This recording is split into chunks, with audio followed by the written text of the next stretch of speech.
நானும் லவ் பண்ணேன். ரட்சிக்கப்படுறதுக்கு முன்னாடி 6 வருஷம் லவ் பண்ணேன். 6 வருஷம், 1 வருஷம் 2 வருஷம் 6 வருஷம் ரட்சிக்கப்படுறதுக்கு முன்னாடி லவ் பண்ணேன். நான் ரட்சிக்கப்படுறதுக்கு ஒரு சூழ்நிலையில் நான் ரொம்ப திருடுவேன், ரொம்ப கஞ்சா அடிப்பேன், ரொம்ப குடிப்பேன், ஊரில் யாரையுமே மதிக்க மாட்டேன். அதுதான் என்னுடைய வாழ்க்கை. ஊரில் லேடிஸை பார்த்தா ஒரு மாதிரி கேட்பேன். எங்கள் அப்பாவெல்லாம் கண்ணு மேலே அடிச்சு கண்ணு வீங்கி போயிட்டு வெளியே பையன் அடிச்சிட்டேன் அப்படின்னு சொன்னால் வெளியே போனால் அசிங்கமாக இருக்குமேன்னு சொல்லி வீட்லேயே இருந்தார். எங்கள் அம்மா இன்றைக்கும் நொண்டி தான் நடப்பாங்க. என்னம்மா நொன்ற அப்படின்னு கேட்டால், இன்றைக்கி நல்லா இருக்கிறடா, ரொம்ப சந்தோஷமாக இருக்குது, அன்றைக்கி குடிக்கும் போது காலில் எட்டி வச்சல ஜவ்வாக இருந்துட்டு இருக்குதுடா, அதனால தாண்டா நொண்டி போகிறேன். அப்படி இருந்த பையன்தான். நானும் லவ் பண்ணேன் 6 வருஷம். அதுக்கப்புறமா யாருமே வேணான்னு ஒரு பிரச்சனை வரும்போது கஞ்சா வித்த பையங்க இன்னைக்கு ஆண்டரை பற்றி கத்தி பேசுகிறேன். அவருடைய அன்பை ருசி பார்க்காம கத்த முடியுமா? கூச்சம் இல்லாமல் பேச காரணம் என்ன தெரியுமா? அவருடைய அன்பை அதிகமாக ருசி பார்த்துருக்கிறேன். இருந்த பையன் நானும் லவ் பண்ணேன் 6 வருஷம். நான் ரட்சிக்கப்படுறதுக்கு கொஞ்ச நாளுக்கு முன்னாடி எங்கள் ஊரை விட்டே என்னை ஒத்திக்கிட்டாங்கன்னு சொல்லணும். ஊருவில் வந்தால் நாங்களாவே போலீஸுக்கு ஃபோன் பண்ணுறோம், அவனை வந்து பிடிக்கலாம் அப்படின்னு சொல்லி தலைவர்கிட்டலாம் போய் பேசி நான் ஊருள்ள வந்தால் என்னை பிடிக்கிற ஒரு ஸ்டேஜில் நான் ஒரு ஊருக்கு போகிறேன், எங்கள் பெரியம்மா வீட்டுக்கு போகிறேன். என்னை யாருமே சேர்த்துக்க மாட்டாங்க, சொந்த பந்தம் யாருமே சேர்த்துக்க மாட்டாங்க. அவங்க வீட்டாண்ட போனால் நான் அவங்க பசங்களை கெடுப்பேன் அப்படின்னு சொல்லி என்னை யாருமே சேர்த்துக்க மாட்டாங்க. இவன் வந்தால் நம்ம வீட்டில் இருக்கிற பொருளை ஏதாச்சும் திருடிட்டு போயிடுவானோ, இவன் வந்தால் நம்ம பசங்களை கெடுப்பானோ, இவன் வீட்டாண்ட வந்தால் போலீஸ் நம்ம வீட்டாண்ட வந்து நம்ம பசங்களை பிடிக்குமோ அப்படின்னு சொல்லி வீட்டாண்ட என்னை யாருமே சேர்த்துக்க மாட்டாங்க. என்னுடைய சொந்த சித்தப்பா ஊழியம் செய்கிறாரு, அவருமே சேர்த்துக்க மாட்டார். நான் எங்கள் பெரியம்மா வீட்டாண்ட இருக்கும்போது அப்போது வக்கீல் வச்சு பேசும்போது நாங்கள் ஒரு 8 பேர் ஒரு வீட்டாண்ட போயிட்டு ஒரு அம்மாவை, ஒரு அப்பாவை, ஒரு பையனை, என் கூட சுற்றி இருந்த பையனை பாட்டெல்லாம் எடுத்து அடிக்க ஆரம்பிச்சிட்டோம். அதில் ஏற்கனவே என் மேலே நிறைய போலீஸ் கேஸ் இருக்குது. இந்த போலீஸ் கேஸ் கொஞ்சம் ஒயிட் ஆகிட்டு கேஸ் கொடுத்துட்டாங்க. இதில் நான் என்ன பண்ணிட்டேன், நான் ஊருக்கு போயிட்டேன். என் கேஸ்கார பசங்கள்லாம் போலீஸ் பிடிச்சி அப்போ எனக்கு ஃபோன் வருது, இந்த மாதிரி உன் கூட சண்டை போட்ட பசங்கள்லாம் போலீஸ் பிடிச்சிச்சுரா, A1 உன்னை தான் போட்டுக்கிறாங்க, நிச்சயமாக உன்னை பிடிச்சா உனக்கு மட்டும் கூண்டாஸ் போடுறா. கூண்டாஸ்னா தெரியல. 1 வருஷம் அது அப்படி இப்படி ஒரு 7 மாதத்தில் வந்துடலாம். 7 மாதம் வரையும் உள்ளே இருக்கணும்ல.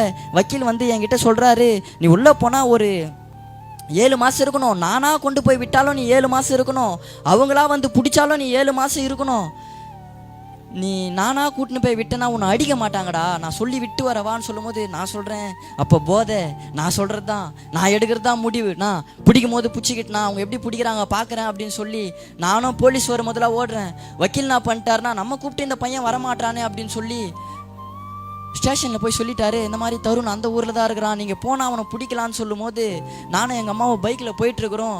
பைக்கில் போகும்போதே போலீஸ் வந்து கையை பிடிச்சிட்டாங்க. எங்கள் அம்மா பைக்லேருந்து கீழே விழுந்து நீ எப்படின்னா ஓடிடுறா அப்படின்னு சொல்லும் போது அந்த நேரத்துக்கு எங்கள் அம்மாவை கூட பார்க்கல.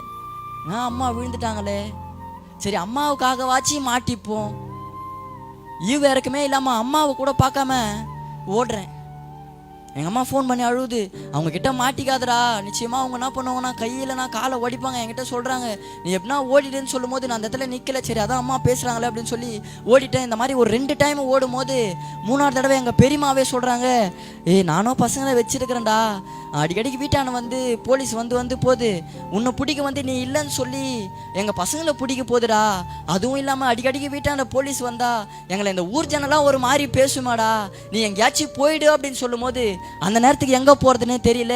நிச்சயமாக நான் சொல்கிறேன், என்னை யாருமே சேர்த்துக்க மாட்டாங்க. இன்றைக்கும் நான் நிறைய நாள் உட்காந்து யோசிப்பேன், நானா இந்த மாதிரி சர்ச்சில் கத்துறேன், நானா ரோட்டில் கத்துறேன், பொய் இல்லைங்க, இது யாரோ காசு குத்து கூப்பிட்டதுனால வந்தது அப்படிலாம் இல்லை. அதுக்காக அவள் லாங்கிலேருந்து வந்து இங்கே காசு வாங்கின்னு போகணுன்றதுக்காக நாங்கள் வரல, காசு குத்தோம் யாரும் கூப்பிடல. உங்கள் முன்னாடி சாட்சா நிற்கிறேன், வந்து பாருங்களேன், கையை அறுத்து வச்சுருப்பேன், என்னுடைய வயிற்றெல்லாமே அறுத்து வச்சுன்னு இருப்பேன். எங்கள் ஊரில் என்னை சைக்கோன்னு தான் கூப்பிடுவானுங்களே. இப்படி இருக்கும்போது எங்கே போகிறதுன்னு தெரியாமல் ரோட்டில் நின்று அழும் போது தான் எல்லாரும் ஒதுக்கப்பட்ட நிலை, எல்லாரும் தள்ளப்பட்ட நிலை, எல்லாரும் புறக்கணித்து தள்ளப்பட்ட நிலையில், யாருமே இல்லாத சூழ்நிலையில் எனக்கு ஒரு தங்கச்சி இருக்குது. எங்கள் அப்பா அம்மா அந்த பொண்ணு கூட எதுவுமே கண்டுக்காமல் எங்கேயோ ஒரு ஊரில் விட்டு என் கூடவே இருந்தாங்க. அப்போ ரோட்டில் நின்று அழும் போது தான் என்ன ஒரு ஊழியக்காரர் கூப்பிட்டு என்னை பார்க்காத ஒரு ஃபாஸ்ட் ஐயா கூப்பிட்டு சர்ச்சில் படுக்க வச்சார்.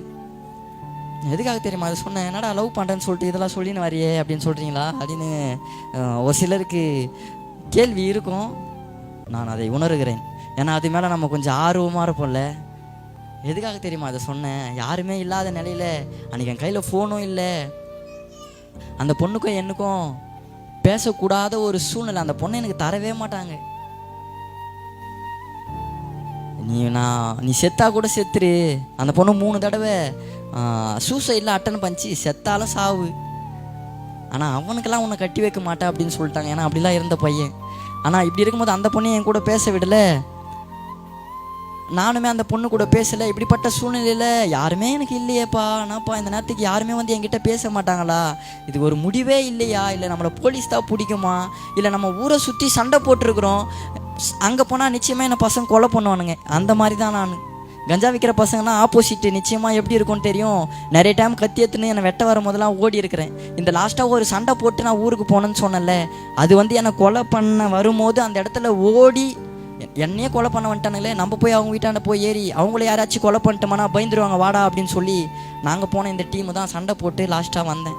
அதனால தான் அவங்க வீட்டாண்ட போய் சண்டை போட்டோம். நான் ஃபஸ்ட் அப்படியே மொட்டையாக சொல்லிட்டேன், போயிட்டு ஒரு வீட்டாண்ட சண்டை போட்டேன். எதுக்காக சண்டை போட போனேன்னா, கஞ்சா விஷயத்தில் என்னை கொலை பண்ணணும்னு வரும்போது நான் அந்த இடத்துலேருந்து ஓடி அவனுங்க என்னடா நம்மளை கொலை பண்ணுறது, நம்ம பண்ணலாம் வாடா அப்படின்னு சொல்லி நாங்கள் போயிட்டு சண்டை போட்டது தான் அது. நாங்கள் வரும்போது அந்த பையன் வீட்டில் இல்லை, நாங்கள் வரது தெரிஞ்சு போயிட்டுருக்கிறோம். அவங்க வீட்டில் இருக்கிறவங்கள போட்டு அடிக்க ஆரம்பிச்சிட்டோம். இப்படிப்பட்ட சூழ்நிலையில், பேச முடியாத ஒரு சூழ்நிலையில், பேசவே முடியல. அப்போது நான் என்ன பண்ணிட்டேன்னா, சர்ச்சுக்கு வந்து சர்ச்சில் உட்காரும் போது நானாகவே எனக்குள்ளே யோசிக்கிறேன், நிறைய டைம் நம்ம ஊர் சர்ச்செல்லாம் கூப்பிட்டுருக்குறாங்களே, நம்ம போக மாட்டோமே. எனக்கு சபைனா பிடிக்காது. என்னுடைய சொந்த சித்தப்பா ஊழியம் செய்கிறாரு. ஒரு நாள் வழிப்பறி பண்ணுவேன், இந்திக்காரங்கிட்டலாம் ஃபோனு காசெல்லாம் பிடுங்குவேன். இப்படி பிடுங்கும் போது நைட்டு ஒரு 10 மணிக்கு நான் சர்ச்சு பக்கமாக வரும்போது ரொம்ப மழை. நாங்கள் ஒரு 3 பேர் வரும்போது ரொம்ப மழை, எல்லாருமே நின்றுட்டோம். நிற்கும் போது எங்கள் சித்தப்பா என்ன பண்ணுறாருனா, டே நீங்கள் சர்ச்சில் வந்து ஜபம் பண்ண வேணாம், எதுவும் பண்ண வேணாம், சர்ச்சில் வந்து சும்மா உட்காருங்கடா அப்படின்னு கூப்பிடும்போது என் கூட இருந்த பசங்க போயிட்டானுங்க. சர்ச்சு உள்ள அவன் வந்தான், இன்னைக்கு இல்லை, அவன் செத்துட்டான். 1 மாதம் ஆகுது ஆக்சிடெண்ட்டில் இறந்து. நாங்கள் 3 பேர் போகிறோம். அதான் சொன்னாங்களே, பாவத்தின் மரணம் சம்பளம். ரசிக்கப்பட்டேன், என் கூட ஒன்றா இருந்தான். நான் வெளியே வந்ததுக்கப்புறம் எங்கள் மாமாவே கொலை பண்ணான். கொலை பண்ணிட்டு நல்லா ஊரில் கெத்தாக சுற்றினான். அவனை நினச்சிருந்தான் நம்மளை யாரும் நம்ம கொலை பண்ணிட்டல, நம்மளை வெட்டுறதுக்கு ஆள் யாருன்னு. அவனாவே லாரியில் எடுத்துன்னு போய் விட்டு அவனாவே செத்தான். ஹாஸ்பிட்டலில் இருக்கும்போது காலை தூக்கி பிடிக்கிறேன், தரேன் காலை தூக்கி பிடிறான்னு சொல்லும் போது தூக்கி பிடிக்கிறேன். சரி பொழைச்சிப்பா, நான் கை வச்சு அப்பயும் ஜெபம் பண்ணுறேன். பா நான் வந்துட்டல, என் கூடவே இருந்தான்ப்பா, இந்த ஒரு தடவை மட்டும் அவனை எப்படியாச்சும் அவன் உயிரை காப்பாற்றிட்டீங்கன்னா நிச்சயமாக அவனை நான் ரட்சிப்பின் பாதியில் நடத்துவோம்ப்பா. எனக்கு ஏதாவது வசனம் தெரியல, நான் நிச்சயமாக அவன்கிட்ட பேசுகிறேன்ப்பா, எத்தனையோ முறை சொல்லியிருக்கிறேன் தான், ஆனால் அந்த ஒரு முறை அவனை கொடுங்கப்பா. ஜெபம் பண்ணிட்டு வந்தேன். மறுநாள் கோர்ட்டுக்கு போயிட்டேன். அதுக்கு மறுநாள் 3 பேர் இப்போ பைக்கில் விழுந்தாங்க. அதில் ஒரு அண்ணா இறந்துட்டாருன்னு காலையில் தூங்குறேன். எங்கள் அப்பா வந்து எழுப்புறாரு, இந்த மாதிரி முரளி இறந்துட்டான்டா அப்படின்னு சொல்லும் போது காலையில் ட்ரெஸ் எல்லாம் போட்டுன்னு போயிட்டு, சரி அதான் முரளி அண்ணா இறந்துட்டாரே, நம்ம ஃப்ரெண்டை பார்ப்போன்னு போய் பார்க்கும்போது அவனுமே இறந்துட்டுக்கிறான். டாக்டர் கூப்பிட்டு உனக்கு என்னப்பா வேணும் அப்படி சொல்லும் போது, என் ஃப்ரெண்டு தான் ஒன்றா தான் இருப்போம் அப்படின்னு சொல்லும் போது, அவன்லாம் பிழைக்க மாட்டான்ப்பா, அவங்க அம்மா கிட்ட சொன்னால் சும்மா அழுகுறாங்க, செத்துட்டான். ஒன்றா இருந்தோம். பாவத்தின் சம்பளம் நிச்சயமாக மாறணும், மாற்ற முடியாது. என் கண்ணுக்கு முன்னாடி பார்த்த இந்த சம்பவத்தை ரொம்ப ஆடினான். நம்ம தான் கொலை பண்ணிட்டல, நம்மளை பண்ண யார் இருக்கா இந்த ஊரில், ரொம்ப ஆடினான். அவனை யாரும் பண்ணலை, அவனாவே போய் செத்தான். நாங்கள் சர்ச்சு உள்ளே போகும்போது என் சித்தப்பா கூப்பிடும் போது, அப்போது இவனுங்க எல்லாமே போயிட்டானுங்க, போய் உட்காந்துட்டானுங்க. அப்போ எங்கள் சித்தி வந்து கெஞ்சுறாங்க, இந்த ஒரு தடவாடா சும்மா வந்து உட்காரா, நீ சர்ச்சுக்காடா வந்திருக்கிற, மழை பெய்யுதுல, சும்மா வந்து உட்காருன்னும் போது நான் அந்த சர்ச்சு சுற்றி வரேன். சர்ச்சு உள்ள போல, எனக்கு சர்ச்சுனா பிடிக்காது, நான் போக மாட்டேன். குச்சின்னு கஞ்சாச்சின்னு உட்காந்துருக்கும் போதெல்லாம் என் சித்தப்பாலாம் இந்த பாக்ஸ் எல்லாம் தூக்கின்னு போனால் கிண்டல் பண்ணுவேன். இதோ போகிறானுங்க வர்றா நாத்திகவனா, இவனுக்கு வேறு வேலையே இல்லை போல, பாக்ஸு கம்பினா தூக்கின்னு ஊராக ஓடுறாங்க. கிண்டல் பண்ண பையன் நான். இப்படி இருக்கும்போது அன்னைக்கு போய் யாருமே இல்லாத சூழ்நிலையில், யாருமே எனக்கு அடைக்கலமாக இல்லாத நேரத்தில் என்னை பார்க்காத ஒரு ஊழியக்காரரு, என்னை பார்க்காத ஒரு ஃபாஸ்டர் ஐயா என்னை கூப்பிட்டு சர்ச்சில் படுக்க வச்சு அன்பாக பேசினார். அப்போ தான் யோசித்தேன், நானும் 3 வருஷமாக மதத்தை பற்றி பேசுகிறேன்னு யாரை தப்பாக நினைவேனா. 3 வருஷம் நான் ஐயப்ப சாமிக்கு மாலை போட்டுக்கிறேன், 3 வருஷம் ஓம் சக்தி தாய்க்கு மாலை போட்டிருக்கிறேன். எங்கள் அம்மா மேலே அந்த விக்கிரகம் இறங்கி, அந்த சாமி இறங்கி எங்கள் ஊருக்கே குறி சொல்லும். ஆனால் என்னை மாற்றணும். எங்கள் அப்பா அழுது, நீ உன் மேலே இறங்கி எங்கள் ஒய்ஃப் மேலே இறங்கி ஊருக்கே குறி சொல்கிறல, ஆனால் எங்கள் வீட்டில் ஒரு பையன் இப்படி இருக்கிறானே, அவனை மாற்ற முடியாதா அப்படின்னு கேட்கும்போது, அவனை மாற்றணுன்னா 8 ஊர் மோளை வைக்கணும், 8 ஊரை சுற்றி வரணும், அப்போ மட்டும்தான் அவன் மாறுவான் அப்படின்னு எங்கள் அம்மா மேலே இறங்கின அந்த அந்த சாமி சொல்லிச்சு. அப்போ தான் உட்காந்து யோசிக்கிறேன், நிறைய இடத்துக்கு போயிருக்கிறோம், நம்மளை மட்டுமே யோசிப்போம். ஒரு கோவிலுக்கு போனால் கூட எனக்கு இதை செய்யுங்க, எனக்கு இதை செய்யுங்க, இப்படி தானே கேட்குறோம். ஆனால் இன்னைக்கு இந்த கூட்டை வைக்க காரணம் என்ன தெரியுமா? நான் பாவத்தை விட்டு வந்துட்டேன், ஆனால் அது என்னோட போகக்கூடாது, பாவத்தில் இருக்கிற பசங்க மாறணுன்ட்டு அந்த விருப்பம் தான் இன்னைக்கு இந்த கூட்டம். ஆமாம். காணிக்கை எடுக்க போகிறாங்களா? காணிக்கை கொடுக்க போகிறீங்களா? ஒன்றுமே இல்லை. நாங்கள் மாறிட்டோம்ல. இந்த பாவத்தில் நீங்கள் இருக்கக்கூடாதுன்றது தான். நம்ம கோவிலுக்கு போனால் நம்மளை மட்டும்தான் யோசிப்போம், எனக்கு இதை பண்ணுங்கப்பா, எனக்கு இதை பண்ணுங்க, எனக்கு இதை நம்மளை மட்டுமே நம்ம கேட்போம். ஆனால் கிறிஸ்டியானிட்டி மட்டும்தான், இந்த கிறிஸ்தவம் மட்டும்தான், நான் இல்லை, என்னை போல் எல்லாரும் மாறணும் அந்த நினைப்போம், அந்த சிந்தையும் இருக்கும். யாருமே சொந்த பந்தம் யாருமே இல்லை. எங்கள் அப்பா கூட பிறந்த தம்பி என்னை சேர்க்கலை, எங்கள் அம்மா கூட பிறந்த அக்கா என்னை சேர்க்கலை. யாருனே தெரியாத ஒரு ஊழியக்காரர் என்னை கூப்பிட்டு அன்பாக பேசி 6 மாதம் கிட்ட என்னை சர்ச்சிலே இருக்க வச்சார். அப்போ தாங்க இந்த கிறிஸ்துவை ஏற்றுக்கினேன். இப்படிப்பட்ட சூழ்நிலையில் வரேன் லவ்வுக்கு. இப்படிப்பட்ட சூழ்நிலையில் நான் ரசிக்கப்பட்டு நான் ஏசப்பா அன்பை அதிகமாக ருசி பார்க்க ஆரம்பிச்சிட்டேன். என்னை மிரட்டின போலீஸு, என்னை தெத்தனை போலீஸு, என்கிட்ட ஃபோன் கூட இல்லை, அவங்க தான் பிடிங்கி வச்சுருந்தாங்க. நான் சர்ச்சுக்கு போகிறேன்னு கேள்விப்பட்டு, நான் மாறிட்டேன்னு கேள்விப்பட்டு, அந்த பையன் இப்போ அமைதியாக யார் கூடயுமே சேரதில்ல. அவன் 6 மாதமாக அவன் சர்ச்சிலே இருக்கிறான் போல், நாங்கள் விசாரித்து பார்த்தோம் அப்படின்னு சொல்லும் போது, மிரட்டின போலீஸே, என்னை துரத்தின போலீஸே, எங்கள் அம்மா கிட்ட வந்து உன் பையன் மாட்டினானா கையை காலை நிச்சயமாக ஓடிப்போம், வரும்போதெல்லாம் ஓடுறான்ல, நிச்சயமாக மாட்டினா காலை ஓடிப்போம் அப்படின்னு சொன்ன போலீஸே கூப்பிட்டு முன்ஜாமீன் லெட்டரை கொடுத்து எங்கள் வீட்டுக்கு அமுச்சு விட்டாங்க. போலீஸுக்கு பயந்து ஊருக்கு ஓடினேன். ஆனால் எந்த ஊரை விட்டு ஓடனோ அந்த ஊர்லேருந்து இன்றைக்கி 2.5 வருஷமாக ஊழிய செய்கிறேங்க. ஓடும்போது யாருமே இல்லாமல் ஓடினேன். ரிட்டன் வரும்போது என் கூட நான் ஏசப்பாவை கூட்டின்னு வந்தேன். என் கூட இருந்த பசங்க க்ளோஸ் ஃப்ரெண்ட்ஸ் எங்கள் மாமாவை கொலை பண்ணானுங்க. அதில் நிச்சயமாக என்னை பிடிக்கணும். போலீஸு ஸ்டேஷன்லேயே வச்சு கேட்டாங்களா, டே உங்கள் தருண் உங்கள் கூடவே இருந்தால அவன் இதில் இருக்கிறானா இல்லையான்னு சொல்லும் போது அவனை சொல்லிக்கிறானுங்க, இல்லை இல்லை நாங்கள் பண்ணதே தருண் அவங்க மாமாவை தான், தருண்லாம் இதில் இல்லை. அதில் நிச்சயமாக வெளியே வந்த பசங்க சொன்னானுங்க, டேய் நீ மட்டும் ரசிக்கப்படல, நீ மட்டும் சர்ச்சுக்கு போகலன்னா எங்கள் கூட வந்துட்டுருப்படா, நீ ஒரு ஆள் இல்லைல்ல, அது மட்டும்தான்டா எனக்கு கஷ்டமாக இருந்தது. அந்த வார்த்தையை சொன்னவன் செத்தே போயிட்டான். இப்படிப்பட்ட சூழ்நிலை அந்த பொண்ணு கூட பேசுறதை விட்டுட்டேன். அந்த பொண்ணு என்ன பண்ணுச்சுன்னா, கிட்டத்தட்ட அதுக்கு நான் அதை வயசு எல்லாமே கூட்டம்லாம் ஓட்டேன். குடி போதையில் என்ன பண்ணிட்டேன்னா, கையில் பேர் டேட்டு போட சொல்லிச்சு. நீ தான் என்ன லவ் பண்ணுறல, நான் வந்து என்ன சொல்லணும்னா அவன் தான் எங்கள் ஆளுன்ட்டு நான் சொல்லணும், நீ கையில் டேட்டு போட்டு வந்து காட்டு அப்படின்னு சொல்லும்போது, ஏய் அதெல்லாம் வேணாம், டேட்டு போட்டால் பிரிவாங்களாம் அப்படின்னு சொல்லும்போது, நீ போட்டு தான் ஆகணும் அப்படின்னு சொல்லும்போது, இது நாடா தொல்லையாக இருக்குது அப்படின்னு சொல்லிட்டு நானும் என்ன பண்ணிட்டேன், நானும் உண்மையாக தான் லவ் பண்ண போயிட்டு அந்த டேட்டுவை போட்டுன்னு வந்துட்டேன். டேட்டு போட்டுன்னு வந்து நம்மளுக்கு லவ் அதிகமாகிட்டு, டேட்டு போட்டுமே இதுக்கப்புறம் நம்மளை எந்த பொண்ணு பார்க்க போகுது அப்படின்னு சொல்லிட்டு கவர்மெண்ட் ஹாஸ்டலில் படிக்கிற பொண்ணை நானும் செத்து போனால அந்த ஃப்ரெண்டும் 2 பேர் போயிட்டு கவர்மெண்ட் ஹாஸ்டல்லேருந்து மேலேருந்து அந்த பொண்ணை பின்பக்கமாக இறக்கி தூக்கின்னு வந்துட்டோம். அவங்க வீட்டில் என்ன பண்ணிட்டாங்க, ஹாஸ்டலில் பொண்ணு காணன்னு ஹாஸ்டல் மேலே கேஸ் கொடுத்துட்டாங்க. ஹாஸ்டல்காரங்க என்ன பண்ணிட்டாங்கன்னா, ஹாஸ்டல்லேருந்து பொண்ணு காணமேன்னு ஸ்டேஷனில் கம்ப்ளைண்ட் கொடுக்கும்போது என்னை 2 நாள் தான் போலீஸே வராத இடத்துல கொண்டு போய் வச்சுருந்தேன். அந்த இடத்துல வந்து 2 நாளில் என்னை பிடிச்சிட்டாங்க. பிடிச்சி போக்சோ கேஸ்லாம் உள்ளே இருந்தேன். வயசுல இருந்தால் பிரித்தாங்க. அதுக்கப்புறமா வயசான பிறகு அந்த பொண்ணே ஓடியாந்தது. வயசுல இருந்தானே பிரித்தாங்க. நான் உன் கூட தான் இருப்பேன், உன்னை விட்டு நான் வேறு எங்கேயும் போக மாட்டேன், எல்லாருக்கும் தெரியல, இத்தனை வருஷமாக லவ் பண்ணிட்டு நான் யார் கூட போவேன்னு சொல்லிட்டு அவங்க வீட்டை விட்டு நான் கூப்பிடலை, எதுவுமே பண்ணல. பஸ்ஸை விட்டு பஸ்ஸில் ஏறி எங்கள் ஊர் பஸ் ஸ்டாண்ட் வந்து நின்றுன்னு ஃபோன் பண்ணு, நீ வரல நான் செத்துருவோம் அப்படின்னு சொல்லும் போது நான் போகிறேன். ஒரு பக்கம் அது விக்கிரக ஆராதனை பண்ணுற பொண்ணு, என்னால் அதை என்ன பண்ண முடியாதுன்னா என்ன பண்ண முடியாதுன்னா எங்கள் வீட்டுக்கு கூட்டின்னு வர முடியாது. எங்கள் அப்பா அம்மா என்ன பண்ணுறாங்கன்னா, பாவம் முன்னையை பார்த்து யாரையோ ஒருத்தரை கட்டி இதனடா போகிற, இத்தனை வருஷமாக லவ் பண்ணலை, குடிக்கும் போது கஞ்சா அடிக்கும் போதெல்லாம் அந்த பொண்ணு உன்னை நம்பி தானே இந்த கூப்பிட்டுடா பார்த்துக்கலான்னு சொல்கிறாங்க.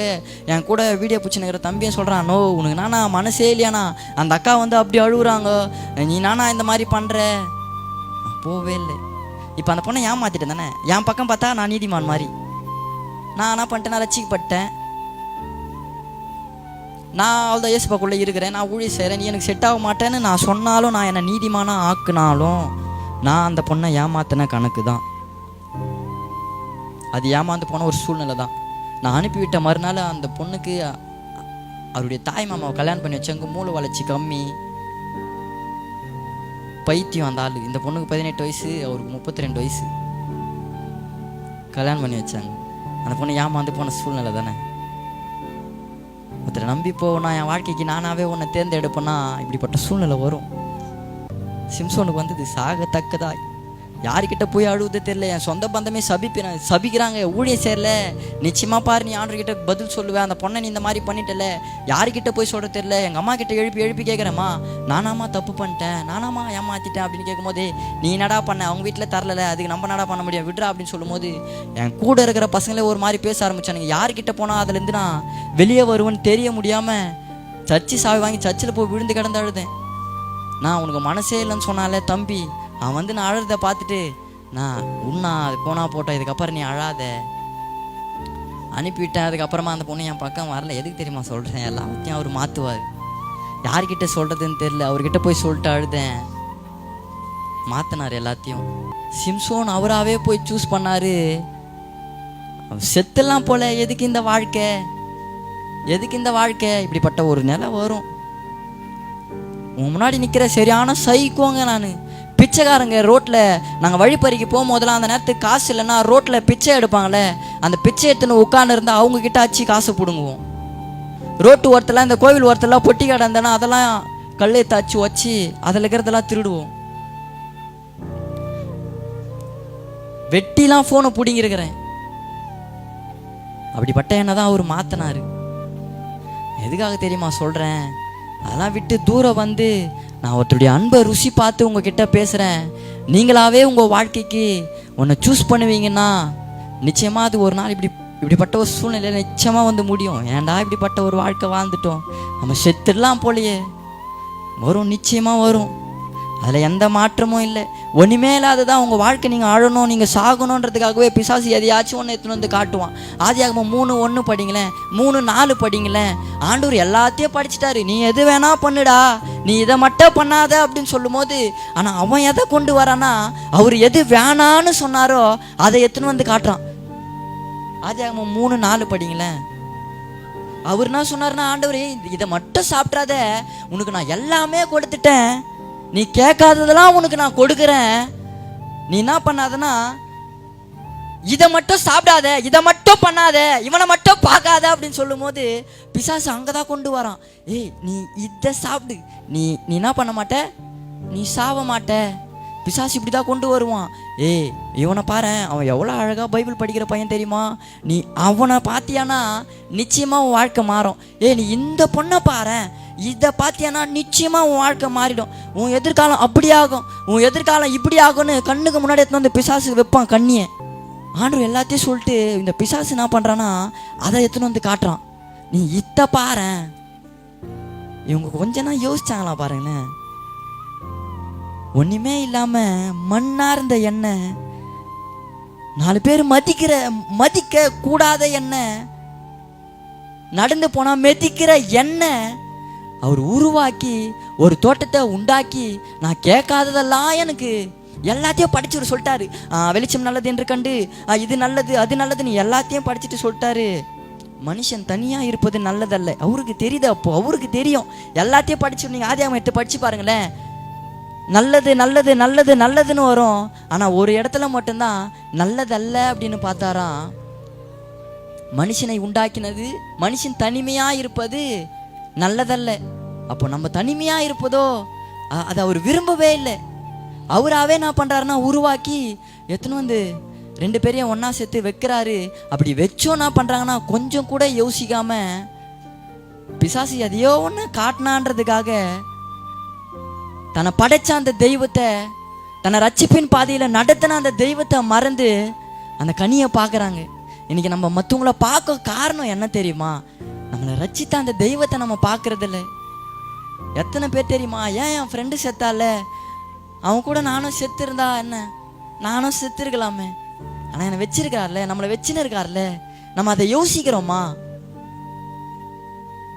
எல்லாருமே பார்ப்பல, நம்ம ஃப்ரெண்டுங்க எத்தனை பேர் இறந்துருப்பாங்க, நம்ம ஃப்ரெண்டுங்க எத்தனையோ பேர் எத்தனையோ விதமாக இருக்கும்போது நம்மளை மட்டும் ஆண்டவர் இப்படி பார்க்கும்போது, ஆனால் நம்ம அவரை பார்க்குறோமா? அற்ப காரியத்துக்காக ஆச்சரியமான ஒரு அசட்டை பண்ணுறோம். இது ஒரு அற்ப காரியம், அந்த கனி ஒரு அற்பமான கனி, அந்த கனிக்காக ஆச்சரியமான தெய்வத்தை அசட்டை பண்ணுறோம். நம்ம இப்படி தானே இருக்கிறோம். புரியுதா சத்தியம்? எத்தனை பேருக்கு புரியுது? ஒரு ஆமேன்னு சொல்லுங்களேன். இதுக்கு மேலே இறங்கி எனக்கு சொல்ல முடியாது.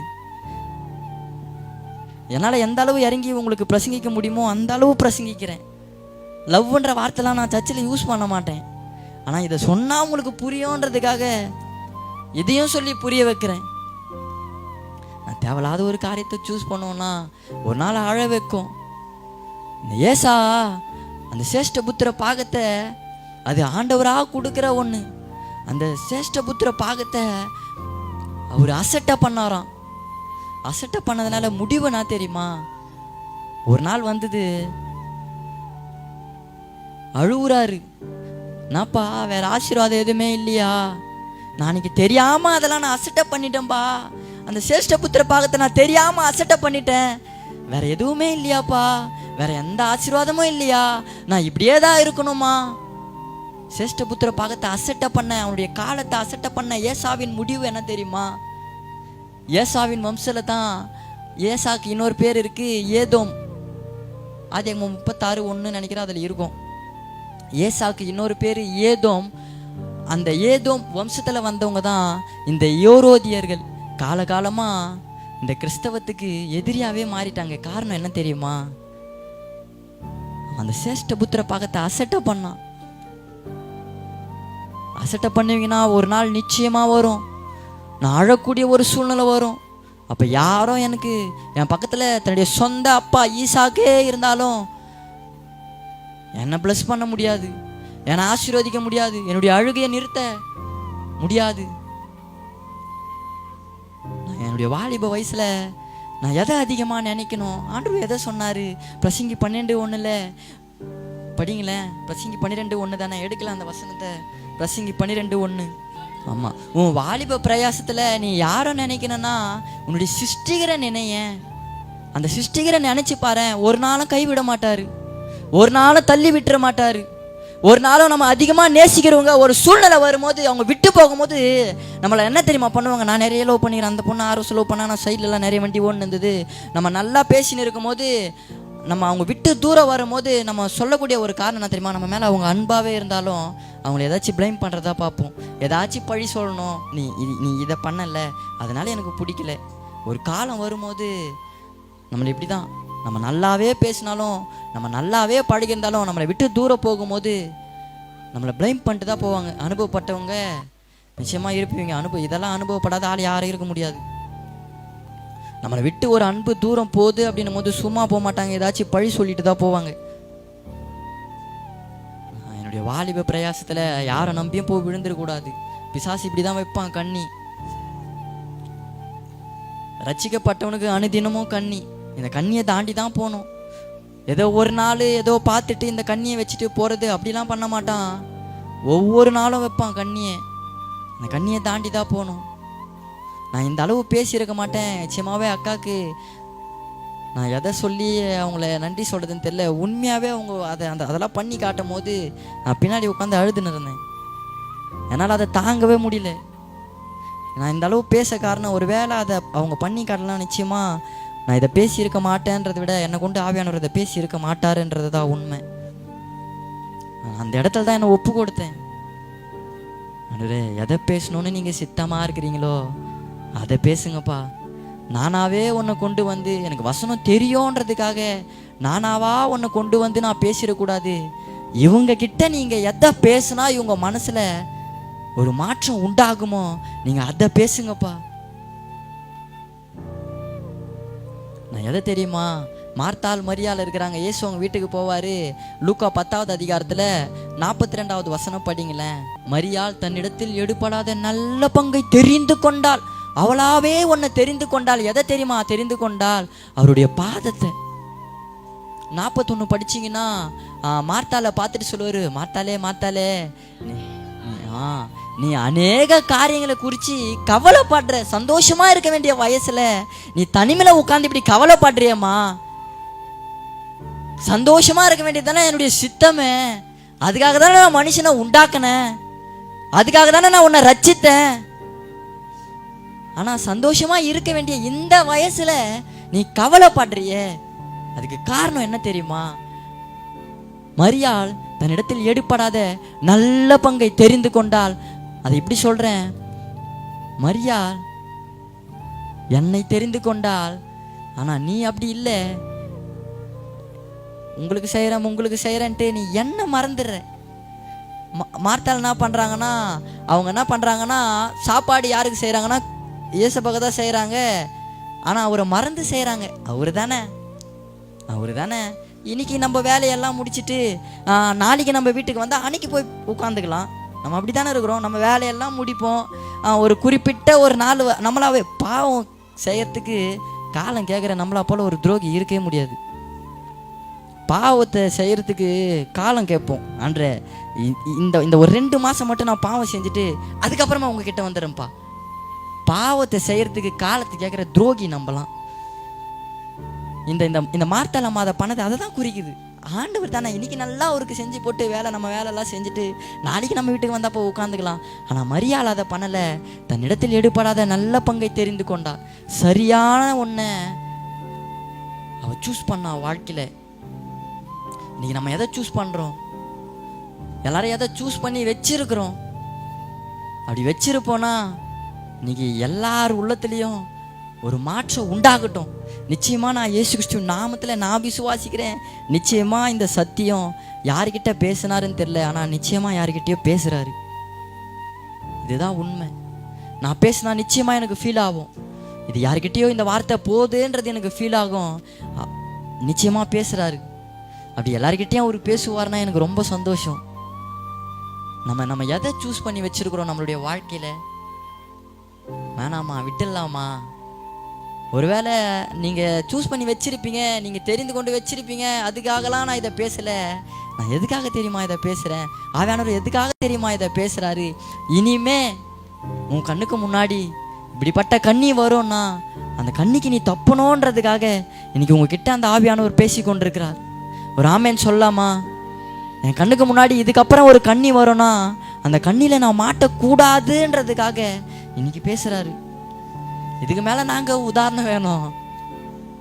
ஒரு குச்சி இருந்தவன், கஞ்சா வச்சிருந்தவன், ஜெயிலில் இருக்கும் போதெல்லாம் என்ன எங்கள் ஊர் ஆளுங்கெல்லாம் சொல்லுவாங்களாம். எங்கள் அப்பா என்னை ஜெயிலில் பார்த்துட்டு வந்து சொல்லுவார், உன்னை வெளியே எடுக்கணுமா வேணாவாடா அப்படின்னு கேட்கும்போது, பா நான்ப்பா இப்படி கேட்குறேன், இந்த ஒரு தடவை மட்டும் எடுத்து விட்டுருப்பா அப்படின்னு சொல்லும்போது எங்கள் அப்பா சொல்லுவார், ஊர் ஆளுங்களாம் என்ன சொல்கிறாங்கன்னா, அந்த பையனை நீ வெளியே எடுத்தா அவன் ஒழுங்காவா இருக்க பாறான், நீயும் காலத்துக்கு ஜெயிலில் இருந்து அவனை வெளியே எடுக்கிற, அவன் திருப்பியும் வரான், திருப்பியும் பசங்க கூட சேர்றான், திருப்பியும் குடிக்கிறான், திருப்பியும் கஞ்சா அடிக்கிறான், திருப்பியும் சண்டை போடுறான், திருப்பியும் ஜெயிலுக்கு போகிறான், திருப்பியும் எடுக்கிற, திருப்பியும் வந்து அவன் அதை தான் பண்ணுறான். எதுக்காக அவனை வெளியே எடுக்கணும்? அவனுக்கு ஒரு தங்கச்சி இருக்குல்ல, அந்த பொண்ணை கல்யாணம் கொடுத்ததுக்காக எதனா பண்ணலாம்ல. ஏன் அவனையே பார்க்குறீங்கன்னு சொல்லிட்டு எங்கள் அப்பா இதெல்லாம் சொல்லிட்டு அழுவார். வெளியே வருவேன், திருப்பி அதையே தான் பண்ணுவேன். யாரும் என்னை மாற்றலை, என்னை ஒருத்தர் மாற்றினாரு. அவரை தான் உங்கள் மத்தியில் நான் அறிமுகப்படுத்துகிறேன். அந்த கிறிஸ்துவை தான் உங்கள் மத்தியில் நான் அறிமுகப்படுத்துகிறேன். நிச்சயமாக அவர்கிட்ட வரும்போது நம்மளுக்கு தேவையானது அவரு கொடுப்பாருங்க. அவரு கொடுத்தாருன்னா அது ஆச்சரியமாக இருக்கும், அது அதிசயமாக இருக்கும்.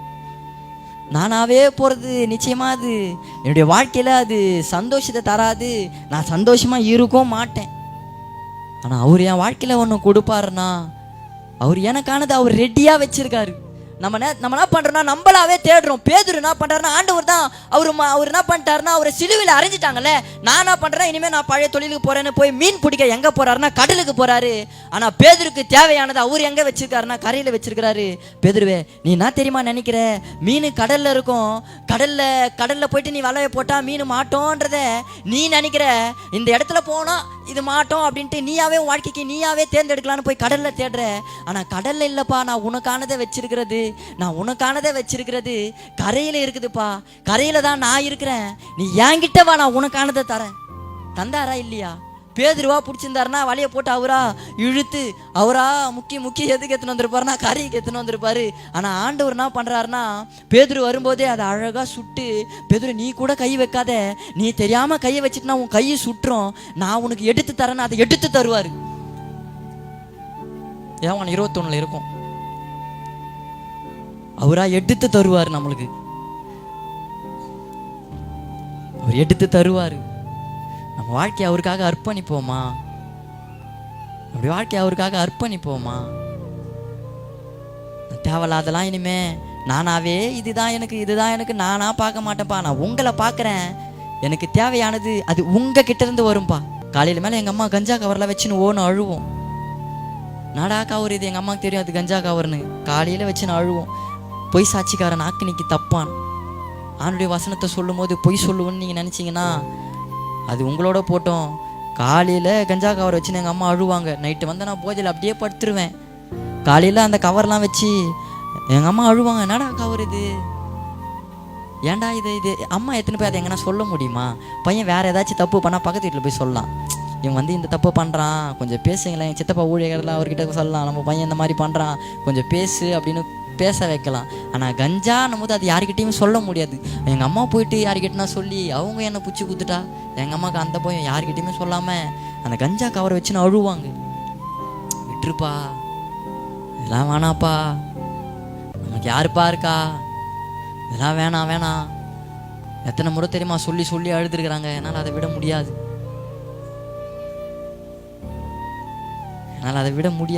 அப்படிப்பட்ட பையன் இன்னைக்கு கிறிஸ்துவ பிரசங்கிக்கிறேன்னா இதுக்கு மேலே என்னுடைய சாட்சியை சொல்ல என்னால் முடியல. இதுக்கப்புறம் எதை சொல்கிறதுன்னு எனக்கு தெரியல. எதை பேசணுமோ அதை பேசிட்டாரு. எங்கள் அப்பாலாம் சொல்கிறேனே, காலையில் சொன்னல அதை, எங்கள் அப்பாலாம் லுங்கி கட்டிக்கின்னு உள்ளே எதுவுமே போடாமல் ஷர்ட்டு போடாமல் நான் ஒரு சண்டைக்கு கத்தி எடுக்கணும்னு வந்துட்டு போகும்போது என்னை வந்து பிடிக்கும் போது சிலுப்பும் போது லுங்கியை வந்து விழுந்து ஒன்றுமே இல்லாமல் நின்றுந்தாராம். எங்கள் அம்மா தான் லுங்கி எடுத்து கட்டி விட்டாங்களாம். என் பையன் நான் இவனை விட்டுருவேன், நான் விட்டா இவன் யாராச்சும் போய் வெட்டிட்டானா திருப்பியும் ஜெயிலுக்கு போய் கஷ்டப்படுவான்ல, அவன் கஷ்டப்படுறதை என்னால் பார்க்க முடியாது.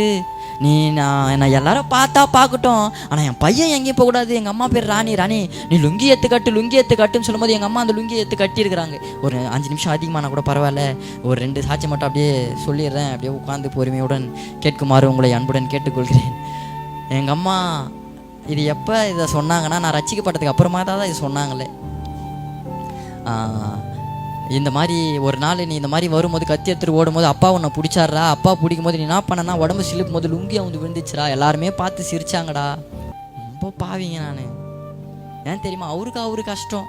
ஜெயிலில் இருக்கும்போது, கொரோனா டைமில் ஜெயிலில் இருக்கும்போது எங்கள் அப்பா கொரோனா வந்துட்டு இருக்குது போல், அவர் ஹாஸ்பிட்டலுக்கு கூட போகல.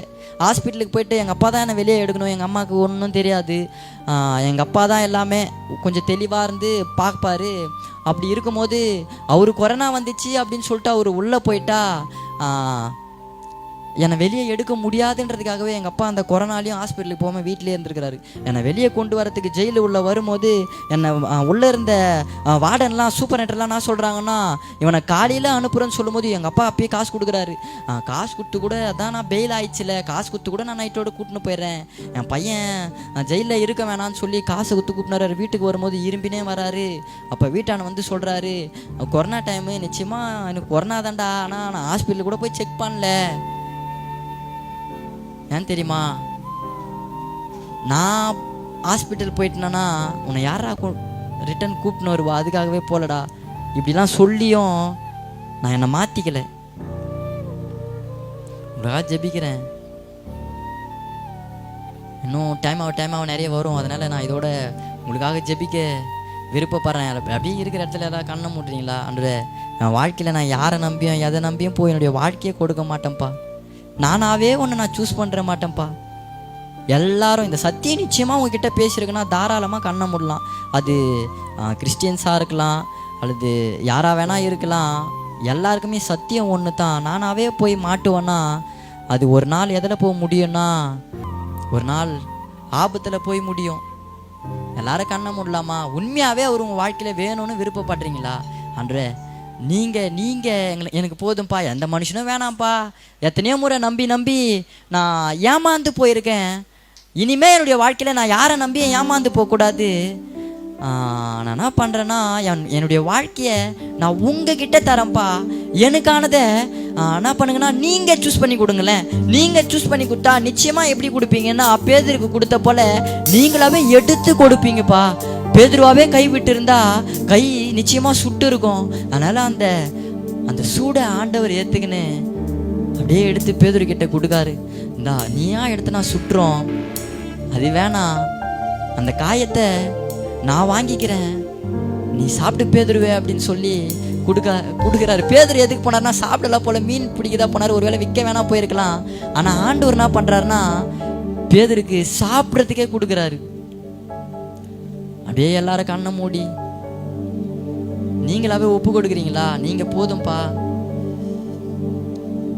நீங்க போதும்பா, நீங்க போதும் எனக்கு, நீங்க போதும் எனக்கு, நீங்க போதும், நீங்க போதும், நீங்க போதும் எனக்கு, நீங்க போதும் எனக்கு, நீங்க போதும் எனக்கு, நீங்க போதும், நீங்க போதும், நீங்க போதும் எனக்கு. அப்படியே கை மேல வச்சு விட்டா யாரும் இல்லை ஏசையா, உம்மை விட யாரும் இல்லை ஏசையா, உம்மை விட்டா யாரும் இல்லை ஏசையா, உம்மை விட யாரும் இல்லை ஏசையா, நீங்க போதும் எனக்கு. எல்லாரும் கை மேல உயர்த்தோம். நீங்களாவே அப்படியே பாடுங்க பார்க்கலாம். என்னுடைய வாழ்க்கையில நான் யாரை நம்பி என்னுடைய வாழ்க்கையை நான் கொடுக்க மாட்டேன்பா. என்னுடைய வாழ்க்கையில நானாவே என்னுடைய தேவையை நானாவே சூஸ் பண்ணக்கூடாது. நானாவே என்னுடைய வாழ்க்கையில நானாவே தேர்ந்தெடுக்க கூடாது.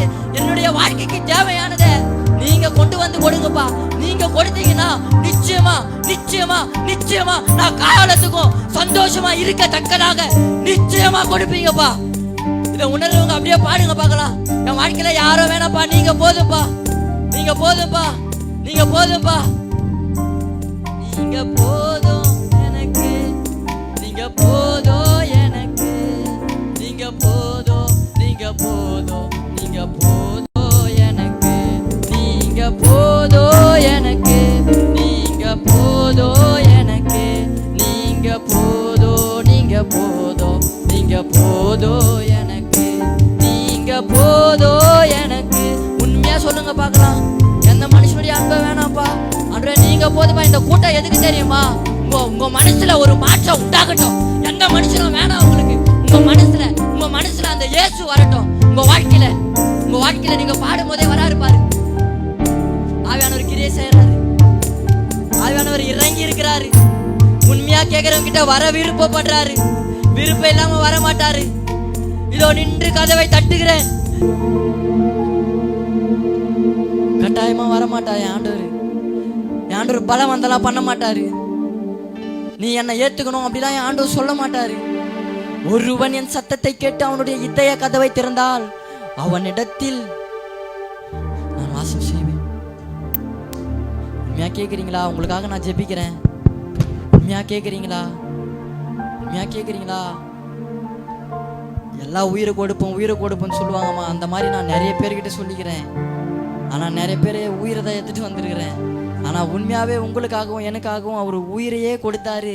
அவர் உயிரை கொடுத்தாருன்றதுக்கு உங்கள் முன்னாடி நான் சென்னையிலேருந்து வந்து இங்கே சாட்சியாக இருக்கிறேம்மா. அப்படியே கண்ண முடியல, உங்களுக்காக ஜெபிக்கிறேன். நல்ல தகப்பனே, எங்களை தாழ்த்துகிறோம். என்னிடத்தில் வருகிறவனை நான் புறம்பே தள்ளுகிறதில்லை. ஆண்டவரே, நம்மிடத்துல வந்துக்கிறாங்கப்பா, நீங்க பேசுங்கப்பா. ஒரு ரட்சிப்பை கட்டளையிடுங்கப்பா. இதோ குமாரன் விடுதலை ஆக்கினால் மெய்யாகவே விடுதலை ஆவீர்கள். ஆவியானவர் எங்கேயோ அங்கே விடுதலை உண்டு. இங்கு ஆவியானவர் இருக்கிறார் என்பதை நாங்கள் உணர்கிறோம். ஆண்டவரே, ஒரு விடுதலையை கட்டவிழ்த்து விடுவீராக, ஒரு விடுதலையை கட்டவிழ்த்து விடுவீராக. வாலிப பிள்ளைகளை சபைகளுக்கு போக விடாமல் தடுக்கிற எல்லா தடைகளையும் நசரேயனாகிய இயேசு கிறிஸ்துவின் நாமத்துல உடைக்கிறேன். ஆண்டவரே, சபைக்கு போக விடாமல் தடுக்கிற எல்லா கட்டுகளையும் நசரேயனாகிய இயேசு கிறிஸ்துவின் நாமத்துல கட்டவிழ்க்கிறேன். ஆண்டவரே, நமக்கு சித்தம்னா வருகிற வாரத்துல கொலை பொருளாய், ஆண்டவரே கொள்ளை பொருளாய் சபைக்கு கொண்டு வாங்கப்பா. உம்மால் இதோ ஆண்டவரே, உம்மால் ஆகாத காரியம் ஒன்றும் இல்லையே. என்னால் செய்யக்கூடாத காரியம் ஒன்று உண்டோ? நீங்க எல்லாம் செய்ய வல்லவர். நீ செய்ய நினைத்தது தடைப்படாது. நாங்கள் அதை விசுவாசிக்கிறோம் ஆண்டவரே. இதோ எல்லாரும் ரட்சிக்கப்படவும் எல்லாரும் கர்த்தரை அறிகிற அறிவை அடையவும் நீர் சித்தமுள்ளவராயிருக்கிறீர். உம்முடைய சித்தமே அதுதான் ஆண்டவரே. இதோ மனம் திரும்புகிற ஒரு பாவியின் நிமித்தம் பரலோக ராஜ்யத்தில் மிகுந்த சந்தோஷம் உண்டாகும் ஆண்டவரே. அப்பேற்பட்ட பாவி இங்கே யாராச்சும் இருப்பாங்கன்னா, அப்பேற்பட்ட ஆடு ஏதாச்சும் இங்கே இருக்கும்னா ஒரு மனமாற்றம் உண்டாகட்டும் ஆண்டவரே, ஒரு மனமாற்றம் உண்டாகட்டும்ப்பா. பேசுங்கப்பா. இந்த கூடுகை முடியும் போது ஒரு சாட்சியா இருக்கட்டும் தகப்பனே. இந்த கூடுகை முடியும் போது ஒரு சாட்சியா இருக்கட்டும். நான் அந்த கூடுகைக்கு போனேன்ல, அங்கதான் ஆண்டவர் என்கிட்ட பேசினாரு. அந்த கூடுகளை தான் நான் ரட்சிக்கப்பட்டேன்னு சொல்லட்டும்பா. அப்பேற்பட்ட கூடுகையா மாறட்டும் தகப்பனே. இன்னைக்கு எங்க போனாலும் அந்த ஐயாவை சொல்றேன்ல, யார காட்டாத அன்பை அவரு காட்டினாருன்னு சொல்றேன்லப்பா. அந்த சபை எனக்கு அடைகளை கொடுத்த சபைன்னு சொல்றேன்ல, அநேகருக்கு சாட்சியா மாறட்டும் தகப்பனே. அப்பேற்பட்ட கூடாரமா இது மாறட்டும். அப்பேற்பட்ட கூடாரமா மாறட்டும் தகப்பனே. அப்பேற்பட்ட கூடாரமா மாறட்டும் ஆண்டவரே. ஒரு அடைக்கலமா மாறட்டும் தகப்பனே. பலவித குழப்பத்தோடு வந்திருப்பாங்கன்னா பேசுங்கப்பா. எங்க போனா எனக்கு விடுதலை கிடைக்கும், இதுல இருந்து வெளியே வரணும்னு விருப்பப்படுறேன். ஆனா என்னால வர முடியலையே. எனக்கு இது பண்ணணும்னு ஆசை இல்லதா, ஆனா என்னால வெளியே வர முடியலையே. என் குடும்பத்துல கடன் பிரச்சனை இருக்கு, அது இருக்கிறதுனால என்னால போக முடியலையே. ஆண்டவரே, பல விதமான குழப்பத்தோடு வந்திருப்பாங்கண்ணா. பேசுங்கப்பா, பேசுங்கப்பா, பேசுங்க தகப்பனே. மனசுல ஒரு மாற்றம் உண்டாகட்டும், ஒரு மாற்றம் உண்டாகட்டும் தகப்பனே. ஆண்டவரே, இந்த கூடாரம் ஒரு சாட்சியின் கூடாரமா, ஒரு அடைக்கலமான கூடாரமா, ஒரு அடைக்கலமான கூடாரமா அன்று சபையை பார்த்து சொன்னீரே, இது என் பிதாவின் வீடு, அப்பேற்பட்ட வீடாய் இது மாறுவதாக, இது மாறுவதாக. உம்முடைய வேலைக்காரனாய் பரிசுத்தாவில் ஜெபிக்கிறேன். ரிபா ஷபரா பரபா ரிபலா பரபலபா ரிபா சந்தரா பரிபலபா ரிபலா பலபலபலபா. நீங்க போதும்னு சொல்லட்டும்பா, நீங்க போதும்னு சொல்லட்டும்பா. மீட்டிங் முடியும் போது சாட்சி எங்க காதுகள் கேட்கும்படி எங்க தேவன் ஒரு பரத்திலிருந்து கிருபை ஊற்றுவீராக.